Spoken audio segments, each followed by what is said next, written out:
Here's a video response to a question I was asked in a comment about one of my videos. So the video was on a little bit on procrastination and simply getting started, simply getting moving. Giving you a few tips to help with that. And those are good tips. I didn't go into fullness of procrastination, but I want to explain that a little bit more and talk about what Stan had asked. The question was, how is distraction related to procrastination? And I want to talk about that right now. So you first have to understand what procrastination is. It took me a long time to understand this myself.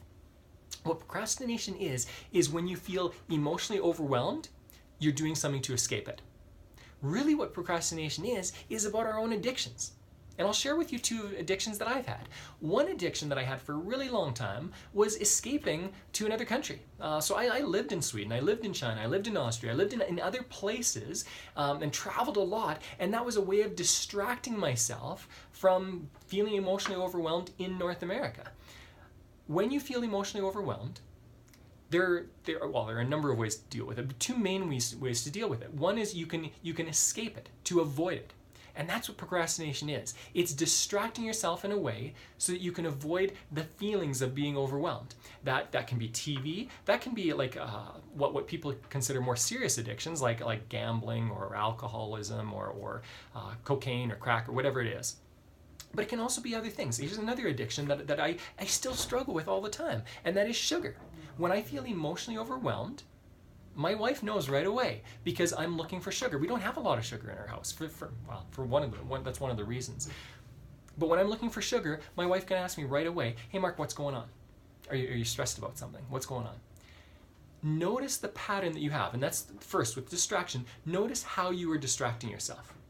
All right? Because that's what procrastination is. It's avoiding feeling emotionally overwhelmed. It can be TV, it can be sex, it can be working out, it can be a lot of things that people consider good or healthy. Here's what you do about it. What you need to do about it, and this is the other way to interact with procrastination or feeling overwhelmed, is to engage with it, to actually feel the emotion.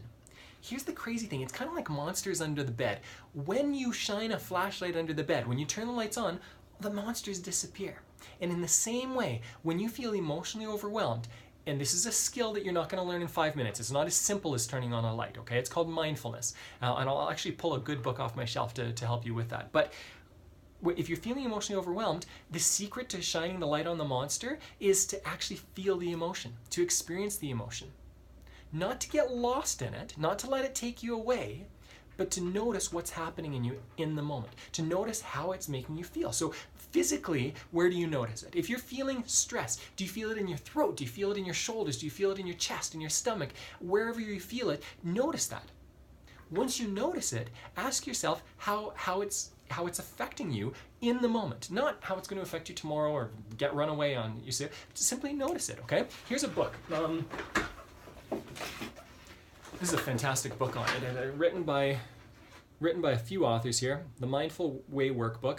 So what this is not simply dealing with depression and emotional distress. That's what it says in the subtitle there, and I don't want to give you the wrong impression, okay? This is a book for anyone. It shows you why mindfulness works and why our minds run away on us and how we can do it. It gives really practical suggestions. It comes with a CD at the back.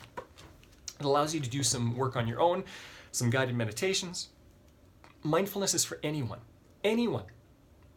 I am not a really stressed person. I'm one of the least anxious people typically know, and yet this has made a big difference in my life as I practice mindfulness. Simply being aware. It's the crazy thing. You shine the light on under the bed and the monsters go away.